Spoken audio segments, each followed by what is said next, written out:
नमस्कार दोस्तों, आज फिर मैं आपके लिए ज्ञान से भरी एक कहानी लेकर आया हूँ।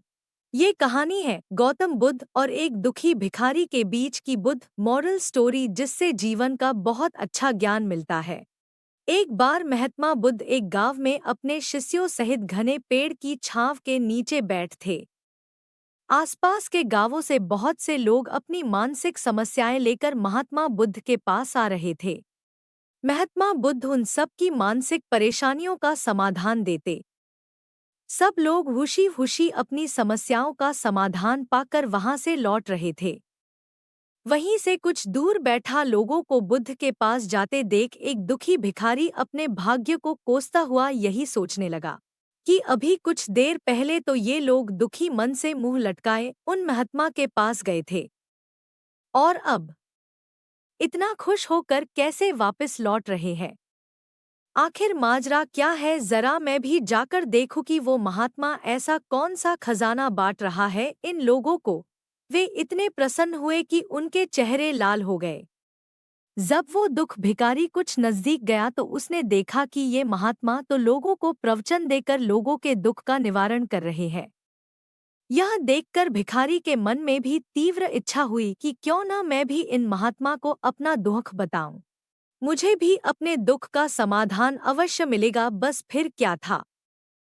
समाधान पाने की लालसा लिए भिखारी महात्मा बुद्ध के सामने पहुंचा और हाथ जोड़कर प्रणाम करते हुए बोला, हे महात्मा बुद्ध, मैं भी लोगों की मदद करना चाहता हूँ। मुझे लोगों की मदद करने की बहुत इच्छा है, लेकिन मैं कैसे मदद कर सकता हूँ। मैं बहुत गरीब हूँ।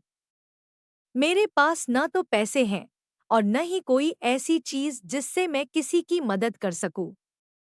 मैं कोशिश करने पर भी किसी की मदद नहीं कर सकता। मुझे भगवान ने इतना गरीब क्यों बनाया। हे महात्मा, मुझ पर कुछ कृपा करो।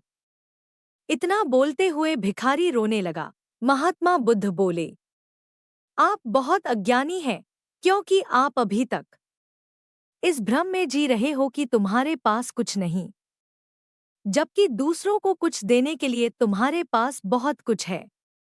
तुम बिना धन और वस्तु के भी दूसरों की मदद कर सकते हो। तुम्हारे पास जुबान है, जिससे तुम मीठे शब्द बोलकर किसी के दुखी चेहरे पर मुस्कान ला सकते हो। इन्हीं शब्दों की ताकत से तुम किसी के भी टूटते हौसलों को फिर से मजबूत कर सकते हो। इन शब्दों की शक्ति से आप किसी के भी मन में सकारात्मक विचारधारा के बीज बो सकते हैं और उसे गलत रास्ते पर जाने से रोक सकते हैं। तुम्हारे दो हाथों से किसी भी कमजोर या लाचार व्यक्ति की सहायता कर सकते हो। आपके दो आंखें किसी अंधे को रास्ता दिखा सकते हैं। तुम किसी के लिए दुआ कर सकते हो। यह हो सकता है कि उनके बुरे काम फिर से हो जाएं। आप किसी के अच्छे स्वास्थ्य की कामना कर सकते हैं, लेकिन अज्ञानतावश तुम अब तक इस बात को समझ नहीं पाए और इस भ्रम में अब तक जीते रहे कि तुम्हारे पास मदद करने के लिए कुछ नहीं। किसी की मदद करने के लिए धन और वस्तु का होना अनिवार्य नहीं है। बिना धन और वस्तु के भी हम कई प्रकार से लोगों की मदद कर सकते हैं। महात्मा बुद्ध के ज्ञान से भरे ये सुंदर शब्द सुनकर भिखारी के चेहरे पर मुस्कान आ गई और वह खुशी से झूमता हुआ वहां से चला गया। इस बुद्ध मॉरल स्टोरी से हमने क्या सीखा? दोस्तों, महात्मा बुद्ध की इन बातों से बहुत कुछ सीखा गया। आजकल बहुत से लोग यह सोचकर दुखी होते हैं कि मेरे पास ये नहीं है, बल्कि जो आपके पास है उसी में संतुष्ट रहना सीखें और बिना मतलब के लोगों की मदद करें। इन्हीं से आपको परम सुख की प्राप्ति होगी। तो दोस्तों, यह बुद्ध मॉरल स्टोरी आपको कैसी लगी जरूर बताना। प्लीज दोस्तों, लाइक शेयर सब्सक्राइब करना मेरी चैनल को।